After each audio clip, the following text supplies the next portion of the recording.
Bugun bizlar sizlar bilan 41-darsimizni va bugungi darsda Bootstrap'ning o'rniga ishlatish mumkin bo'lgan qo'shimcha CSS frameworklar haqida gaplashib o'tamiz. Dars rejasiga keladigan bo'lsak, u bir qismdan tashkil topgan bo'ladi va butun dars davomida CSS frameworklarni ko'rib chiqamiz. Unda keling birinchi bo'lib CSS framework nima ekanligini qaytarib olamiz. CSS framework bu CSS tilidan foydalangan holda standartlarga mos web dizayn yaratishni osonlashtiradigan kutubxona hisoblanar ekan. Butun Bootstrap kurs davomida ko'rdik, CSS framework bizga web sahifa yaratishda ancha foyda berib, sifatli web sahifa yaratishda yordam berar ekan. Biz yaratayotgan web saytimiz framework ustiga quriladi. Boshqacha qilib aytganda, framework web sahifamizni asosini tashkil etar ekan. Bootstrap bu eng mashhur CSS frameworklardan bo'lib, undan tashqari yana bizda juda ko'p CSS frameworklar mavjud va bugungi darsimizda hozir shu frameworklarni birma-bir ko'rib chiqamiz. Havolaga bosadigan bo'lsak, Foundation frameworkini ko'rishimiz mumkin. Demak, Foundation bu Bootstrapga o'xshagan mashhur frameworklardan biri hisoblanadi. Yana bir jihat, agar siz ma'lum bir frameworkni yaxshi tushunib, uni qanday ishlashi va qanday qismlardan tashkil topgan ekanligini bilib olsangiz, qolgan frameworklarni ishlatish qiyin bo'lmaydi. Ya'ni boshqa frameworklarga o'tib ketish oson bo'ladi.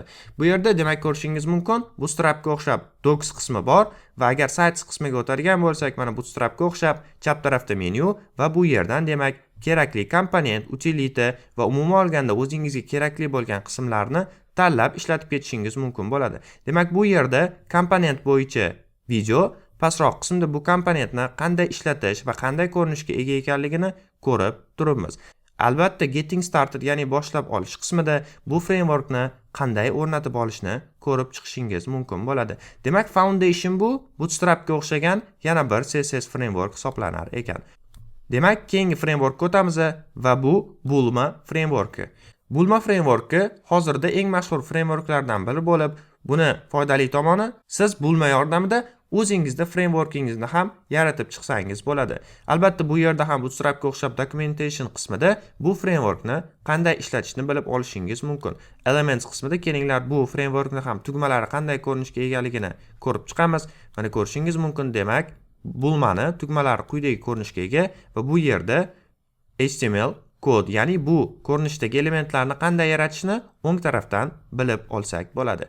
Keyingi framework bu UIKit deb nomlanadi va UIKitni har doimgidek get start qismiga o'tsak, bu yerda uni qanday o'rnatib olish, qanday qismlardan tashkil topganligi va undan tashqari keling uni komponentlardan yana tugmani ko'rib chiqamiz. Demak, UIKit quyidagicha ko'rinishga ega bo'lgan tugmalardan tashkil topgan ekan. Keyingisi Semantic UI. Semantic UI eng yaxshi ko'rgan frameworklardan biri hisoblanadi. Uni birinchi startup loyihamda ishlatib ko'rganman va bu juda chiroyli va ishlatishga oson frameworklardan biri hisoblanadi. Demak, chap tarafda uni qanday ishlatish va pastroqqa tushadigan bo'lsak, bu yerda demak tugma qismini topib olamiz. Demak, Semantic UI'ni tugmalari quyidagicha ko'rinishga ega ekan va bu juda chiroyli. Mana ko'rishingiz mumkin. Demak, agar siz Semantic UI'ni o'zingizda ishlatmoqchi bo'lsangiz, albatta uni sahifaga ulab olib va bu yerdan komponentlardan, demak, bu yerda kodini ko'chirib olib ishlatib ketishimiz mumkin ekan. Yana bir jihat, CSS frameworklar turli xil grid tizimiga ega bo'lishi mumkin. Masalan, Semantic UI'ni grid tizimiga nazar soladigan bo'lsak, mana ko'rishingiz mumkin, u Bootstrapga o'xshab 12 ta ustundan emas, balki 16 ta ustundan tashkil topgan bo'ladi. Demak, CSS frameworkni ishlatishdan oldin albatta uning dokumentatsiyasi, ya'ni yo'riqnomasini o'qib chiqish maqsadga muvofiq bo'ladi.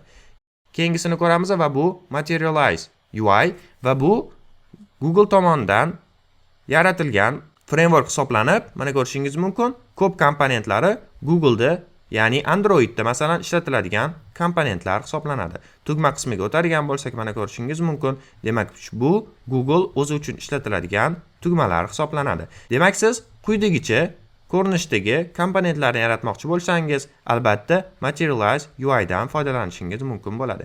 Keyingisi bu Milligram CSS framework va buning yaxshi tarafi bu juda kichik joy egallaydi va bu yerda albatta docs qismiga o'tib, masalan tugmalar qismini ham ko'rib chiqib ishlatib ketishimiz mumkin bo'lar ekan.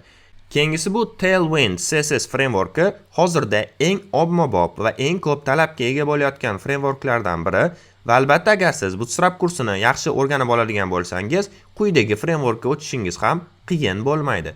Bu yerda har doimgidek documentation qismi va bu yerda demak bu framework bo'yicha kerakli ma'lumotlarga ega bo'lishingiz mumkin bo'ladi.